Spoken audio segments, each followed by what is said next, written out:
What's up guys? In this video I'm going to be making a fractal wood burned mountain wall art piece and matching charcuterie board, all from one piece of black walnut.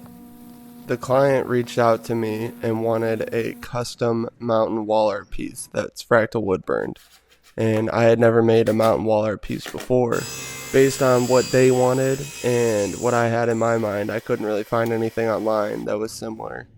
So I had to get a little creative putting this one together, but I really like the way this turned out. Stay tuned to see how I made this. Alright, so I'm starting a custom wall art piece. I drew this up for the customer to give them an idea of how this piece is going to look, but basically 4 mountains here. This one will be the thickest, a little bit thinner, a little bit thinner, a little bit thinner. And it'll be 26 inches wide by 14 inches tall at that highest peak. Then I mapped it out on these pieces of walnut. This will be the tallest peak, and then that'll be like the skinny mountain, and then these two will be the wider ones. After they're done being burned, I'm gonna cut out the actual shapes and glue them all together, and then there's gonna be an engraving on here too. But that's kind of what I'm thinking for this custom piece here.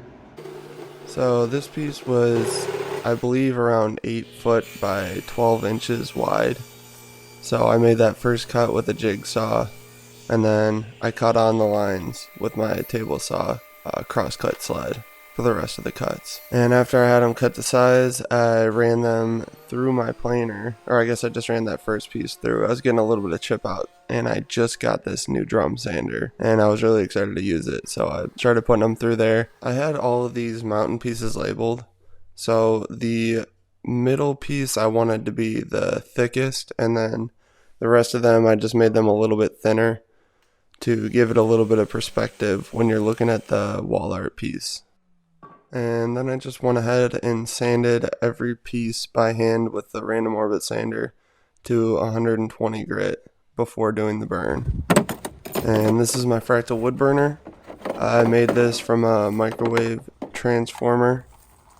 I'll be having a video come out soon where I compare my fractal wood burner to a fractal wood burner that I got from Lynchtenberg Wood Burning. I just show the differences between the two. Basically, my transformer has a higher voltage and it burns quicker. The one from Lynchtenberg Wood Burning is a safer unit. It's designed for fractal wood burning. It's not just a transformer from a microwave. And it has built-in kind of like safety features. It's definitely safer for someone that's looking to get into fractal wood burning. Also, I do not recommend anyone trying fractal wood burning at home, but if you are going to try it, I have a safety video on fractal wood burning that I will leave a link to in the description. One of the things I stress in the safety video is having a dead man switch, which is very, very important. I set it up so that I have to stand on a pedal that I set like 6 foot away from my workpiece. That just ensures that I can't reach over and forget that the machine is on and touch it while it's still energized. I have to step off of the pedal to walk over to the workpiece. The Deadman switch is only like $10. I think everyone should be using one.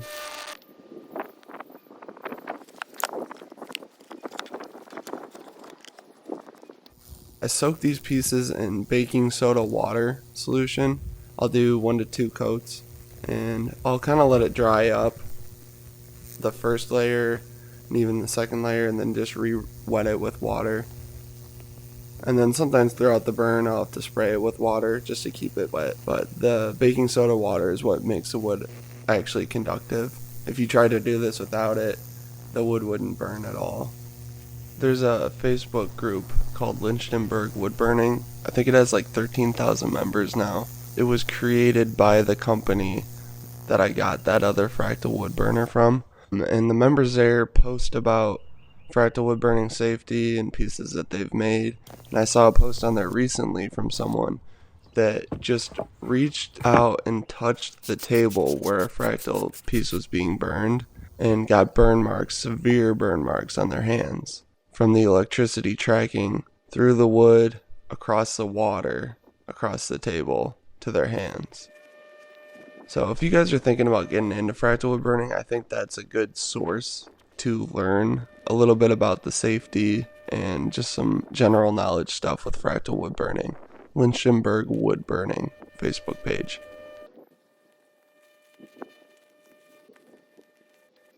And here I'm burning the charcuterie board. You can see I just turned on my kill switch and then I step on my dead man switch, which is about 6 foot away from the workpiece. I have a full-time job as a lineman where I work with high voltage electricity, and if it's taught me one thing, it's to have a fear and respect for electricity. So anytime I'm working on these pieces, I'm very aware of how dangerous it is, and I'll just take my time. You know, I'll check the kill switch multiple times. I'll make sure that the machine is off before I touch it. I make sure it's unplugged before I move the cables around.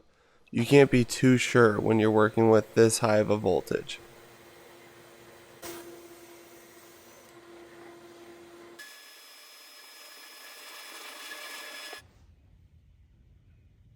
And here I'm just sanding the wood to 150 grit, just getting those burn marks off of the wood.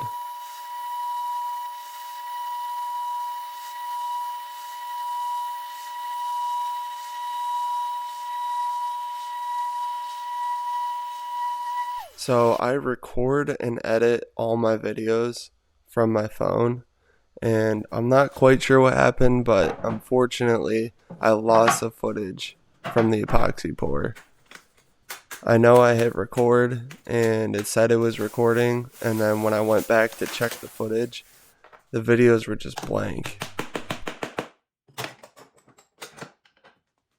I do plan on eventually investing in a nice camera for these videos, but for now I've just been focused on buying tools and just working on my skills as a woodworker. Also just trying to make better content for you guys to enjoy. But if you guys think that this video is interesting, or if you like watching these fractal wood burning videos, if you could give this video a like and subscribe to my channel and comment on these videos, it really helps my channel out a lot.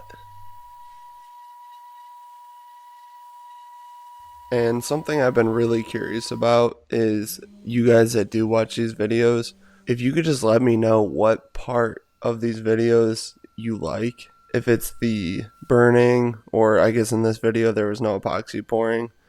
If you just like the way it was filmed, or if you didn't like the way it was filmed, or you don't like the fractal wood burning, just any feedback at all really helps.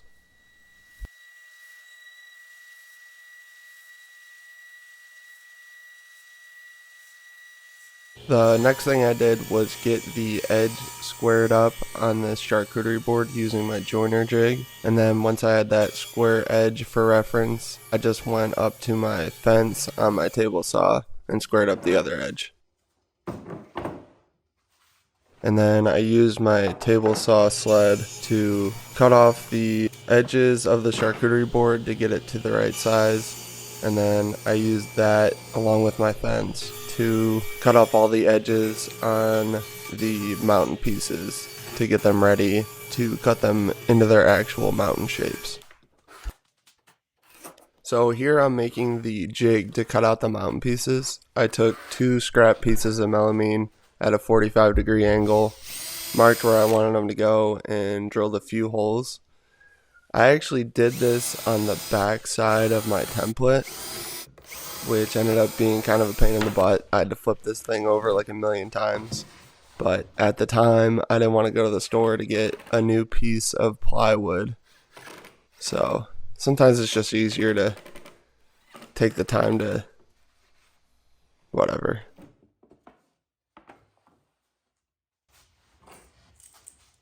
And then once I had those pieces in place, I added a couple of these clamps to the melamine to hold the mountain pieces in place while I'm cutting them. This probably could have been done on a bandsaw. The thing I liked about this jig is that it made repeatable, clean cuts on the edges, which I didn't want there to be any gaps between the mountains. So I think this worked out pretty good. And also, I didn't have a bandsaw at the time. I actually just picked one up after this project. But I think this ended up working out pretty good. It was just a lot of creeping up on the lines, making sure I got all the angles right. So basically, once I cut it out, I would check the fit and then, creep up on it a little more, get it exactly how it is in the template. And then once I had it how I wanted it, I would take it to my oscillating spindle sander and just round off the peak of the mountain.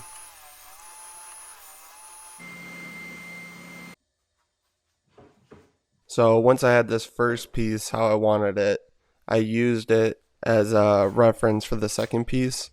I wanted the sides of the mountains to line up perfectly. So I marked where the side of the first mountain was going to go, and then I used my angle finder from the template and copied that to the piece and cut that out on the table saw.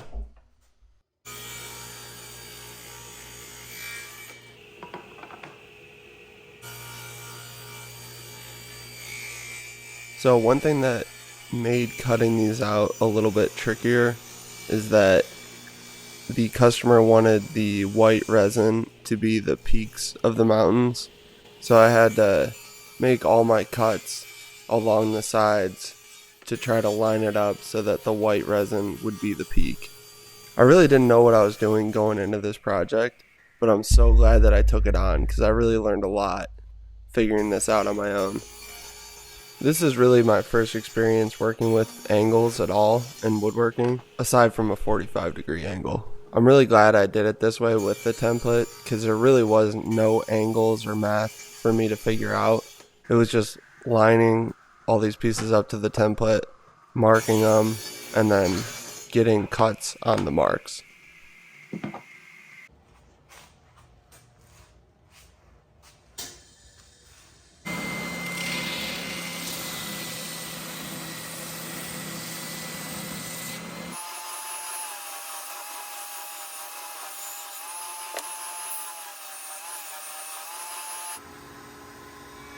So after I got all these mountain pieces to the size I wanted them to be, I took them over to my router table and put a 1/4 inch round over on all the faces.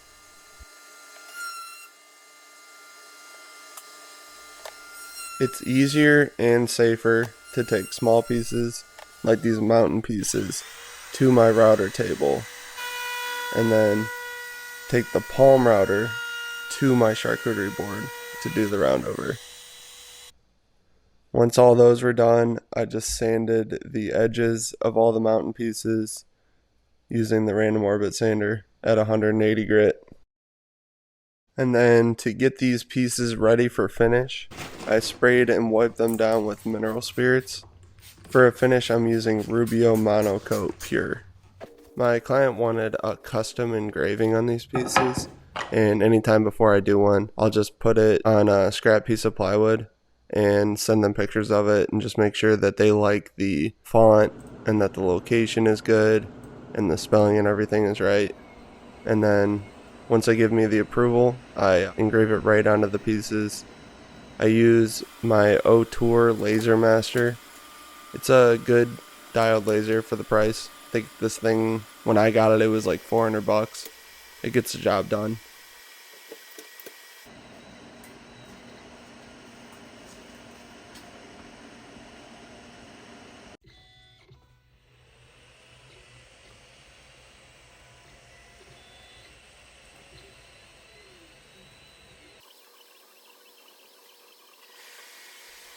So they wanted this engraving on the charcuterie board filled in with green resin.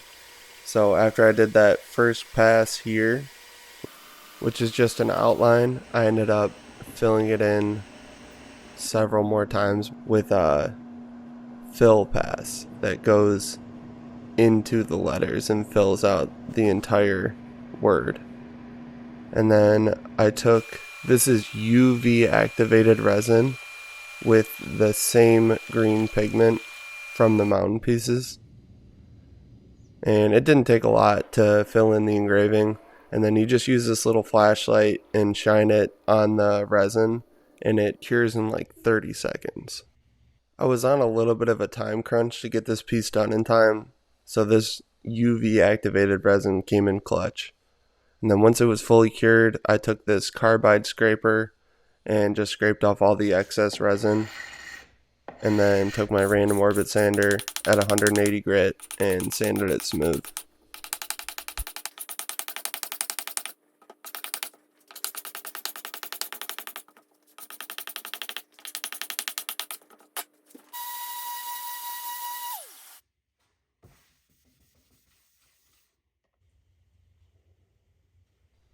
So here I am applying the finish to the charcuterie board. This is Rubio Monocoat Pure. This stuff is super easy to put on, and it's a really strong finish. I've been using it for a lot of projects lately.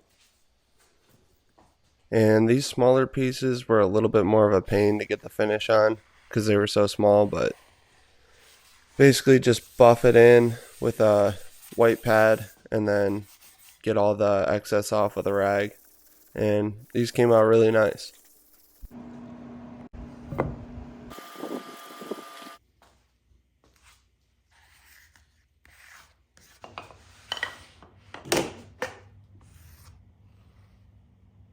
Here I'm cutting out the piece of plywood that these mountain pieces are going to mount to. Originally, I was cutting these out in the shape of the mountains, and then after I cut it out, you could see the plywood behind the mountains, and there was really no need for the tops of them, so I just cut all that off.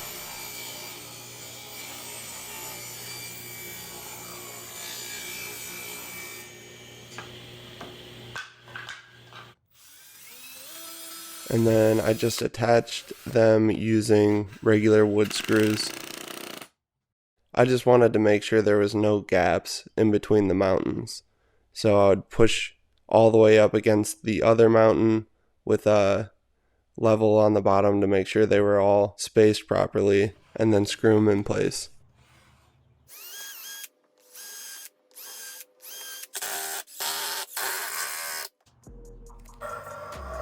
And here I'm just attaching the handles to the charcuterie board. I just mark the center line and then drill out a couple holes and add the screws through the bottom. And with that, these pieces are all good to go. Let me know what you guys think of them in the comments, and thank you for watching.